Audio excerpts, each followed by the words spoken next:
The HDB 630 is what happens when technology and tuning actually match up, when they actually make something great. Today we're going to be talking about this headphone, but if you're interested in buying it, you can buy it from our sponsor, headphones.com. Now I believe as of this video's release, this headphone is shipping, which is great because headphones.com has really fast shipping. They also have great customer support if you have any questions about this headphone, any of the headphones we're talking about today, or just any headphone in general. They can help you out. They've been a big supporter of this channel, and I want to send them a huge shout out again. So thanks again, headphones.com. Check them out. My overall impressions of this headphone is that this is legitimately a bit of a paradigm shifter point for me. This to me reaches the point where I think a wireless headphone is as good, if not better, than a wired headphone of the same price for a closed back. I also think that we're really truly starting to see some of the benefits of the technology being introduced into a wireless headphone like this. There have been lots of Bluetooth headphones in the past. Not a lot of them are very good. There's been a few standouts throughout history, like the Panda, for example, way back in the day, and headphones like the Batiste. But this is the point where I really can see this as a direction for the future. So to start with some of the specs and oddball things, this has a claimed battery life of 60 hours, though because it charges so quickly, I haven't actually been able to test that because I've been using it wirelessly and through the USB cable just for testing, and it charges faster than I can actually use it. So I think that claim is probably true, but it probably depends on how heavily you're using it. Now the price is $500, which may sound like a lot, but I think by the end of this review, you'll understand why it might cost that much. But I will say that the build quality for that price, I wish was a little bit better. This would be a fine build for a $200 headphone, no doubt. I wouldn't have many complaints. And in terms of comfort and its durability, I think that it's actually great. I think it's fine. But I think at $500, I would have preferred something that felt just a little bit more premium. Regarding some of its features, there are many. Some basic ones are active noise cancellation and pass-through. The active noise cancellation is on par with Momentum 4, so really good. I think that the pass-through is usable. It definitely functions well in terms of you can hear the outside world just fine. But in terms of fidelity and clarity, even at this price, the AirPod Max is definitely a league ahead for pass-through specifically. Where the AirPod Max is not better is basically everything else regarding functionality. This has a ton of different connectability options. You can hook it up via physical cable to an amplifier. You can also hook this up via USB-C cable directly to a PC. It comes with regular Bluetooth, and it comes with its own USB-C transmitter called the BTD 700. This is a higher end transmitter for things like aptX, and this can transfer up to 24-bit audio wirelessly, or it can go into low latency gaming mode, which drops the latency down to about 30 seconds, which is okay for a wireless headphone. There are definitely worse ones for sure, and there are definitely better ones, but 30 milliseconds for a wireless headphone is pretty good. Now, this also comes with a new app called Smart Control Plus. This is different than Smart Control. You can control this entire headphone just like Smart Control, but it's a little bit more adaptive and a little bit more in depth than Smart Control was for something like a Momentum 4. One, there is really good parametric EQ for this thing that you can really customize a lot of different options on here for where you want your sound to adjust.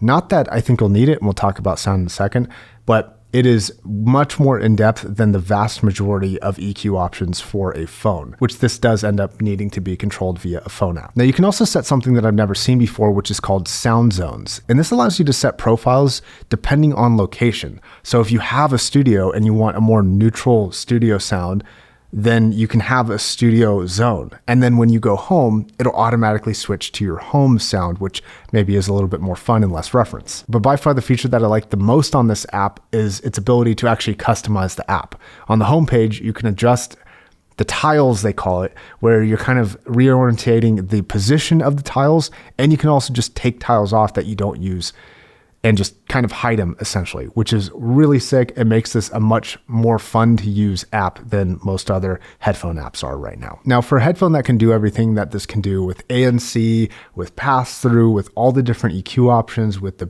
different kind of bass boosting options and the different sound profiles that you can really adapt to this, and all the different settings for it muting the headset audio and listening to the pass-through when somebody comes up to talk to you or when you get a phone call.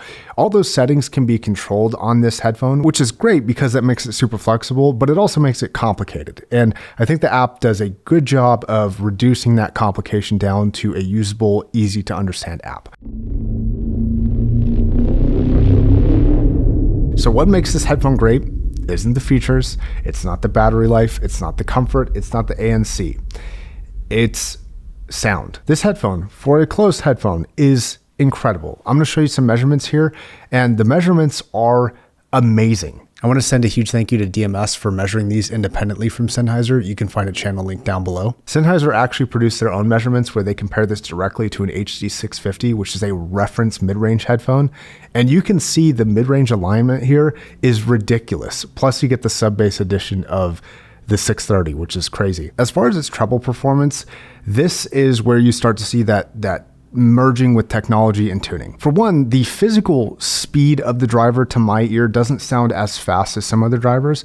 However, when you activate something like active noise cancellation on here while you're playing in a quiet environment, for example, the drop off in background noise, even in a room that sounds quiet, is substantial. You go into like almost a slightly anechoic chamber sounding feel to it, and that makes those little tiny, really, really quiet noises pop a lot. And it kind of adds detail in places that a lot of other headphones don't have, which is really interesting to actually hear in your audios when you feel like you're listening in a dead, quiet environment. Now, that being said, the treble comes across in a very pleasing way, and you can see there's not massive peaks or dips in this overall treble performance, which I'm sure is a result of the tuning that they're doing via software, is just getting this to play super even across the board. Because you look at its range within the preference bounds, and it really doesn't exceed anywhere. And it's almost in the middle throughout the entire range, which is hard for even some of the most expensive and best headphones to do. So at least as far as FR goes, this is actually performing extraordinarily well for all headphones, which is nuts. The other thing here, and this is true for mid-range and bass as well, is that this is a great point for modularity and flexibility of sound. Because it's starting from such a neutral position where you don't have to deal with like a really bad peak at 10K or something like that. You can enhance or increase the treble, or you can decrease it to make a darker headphone. And it has such a good starting point that you really get the effects and benefits of either direction depending on just what you like. Again, true for mid-range, and again, true for bass. The mid-range here has a lot to do with the HD 6 part specifically, because to me, the 6 is like this really important series that I care a lot about, and I only want the best headphones to be part of the 6 series, specifically headphones that are good for mid-range. And I think that this absolutely deserves to be called a 6 series headphone. Absolutely. Not only is it target adherent compared to something like a 650, but it's also just in terms of timbre and tonality and flavor of a voice, it's got it, man. Whatever that magic Sennheiser juice is, this thing has got it. And listening to some of, for example, Sam Smith's older work, Not in That Way, the song Not in That Way, just the soul of his voice can just really come through on a lot of 6 series headphones. And this can definitely keep up with the best of them. It's super, super good. Now, because of how it handles bass and treble being a little bit different than some other 6 series headphones, it's a little bit less isolated. So referencing back to that 650 comparison a little bit that Sennheiser has, you can see an obvious roll off in the 650's bass, whereas you don't get that roll off unless you do EQ with the 630. And I think that bass enhancement, while it's technically very good, it makes the mid-range just slightly less isolated, but it's still really good. And again, same as treble, because of its overall starting point, you can really adjust the vocalist to do a lot of different things. If you want a warmer and fuller sounding vocalist, you can do that. If you need something that's a bit more shouty, this can also do that, just depending on your sound and kind of what you like and where you want to push it. It's capable of pretty much all of it. And same goes with bass. And again, to harken back to those graphs, the graphs look pretty good. It's got a nice bass kick to it, and it can really come across with a really decent amount of punch and overall fidelity. It's not the most you can get, even with bass EQ. There's seemingly a hardware limitation with this, where you're not going to get the most amount of impact you can get for $500 if you crank it way up. It's just not going to do it at a certain point. But there is a decent amount of flexibility there. But the fidelity is really good while maintaining sort of that overall Sennheiser tone. And I will say, if you have an open back 6 series headphones, I think this performs better for bass than if you were to EQ bass into those. Those just don't have the benefits of closed back that this does, and this does a little bit better job for bass. So this ends up being a weird headphone where people who really like Sennheiser mid-range but want more bass and haven't been able to get it from their open back headphones kind of have a solution here in this. Now, this headphone is very good for FR. It's very good for tonality. It's very good for neutrality. I like it a lot for those things. The one limitation here for sound is going to be overall sound staging width. The closed back conundrum that this faces is as old as time. This is a closed back headphone, and really no matter how much tuning or DSP or adjustments that these companies make to it, they can't quite replicate a truly open back headphone in terms of sound staging width and overall kind of placement and fidelity. There are a couple really high-end closed back headphones that can get very close, but they're still not competitive with the best open backs at Soundstage. This is okay for sound staging. It is still a very internally focused headphone, which kind of follows the 6 series brand, to be honest, compared to like the 8 series, for example. But yeah, if you're somebody who really listens for things like wide sound staging, this isn't going to be your headphone. This is for people who focus on things like the overall tune, small details, tonality. Those types of people will really enjoy what this has to offer. Okay, so some quick comparisons. Compared to the Momentum 4, this is the most easy comparison to make ever. The Momentum 4 is more V-shaped than this. That's basically how I would put it.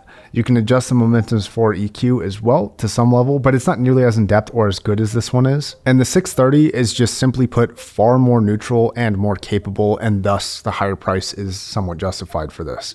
And I would also wrap that comparison up very simply by saying this.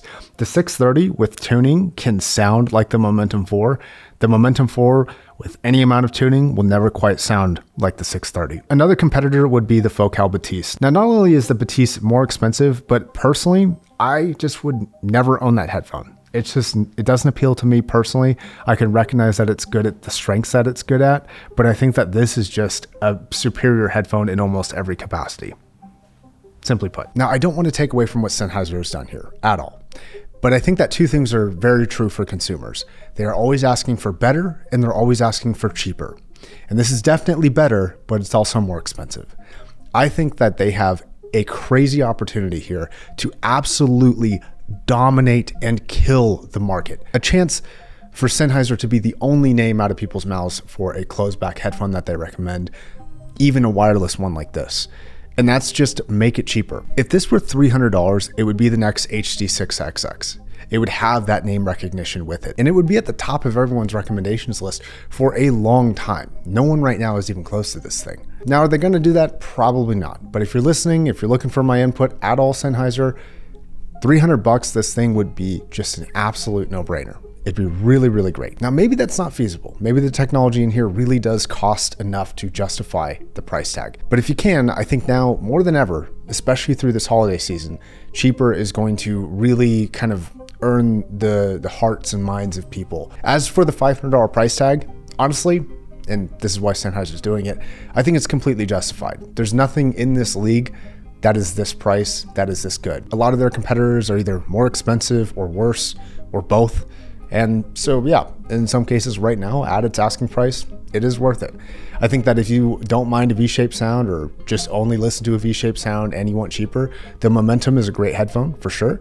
But I think if you want better, if you want more flexible and more modular for sound, and with the updated app and all that fun stuff, the 630 is a great headphone.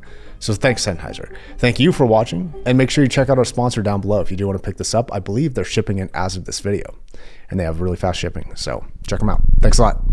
Bye.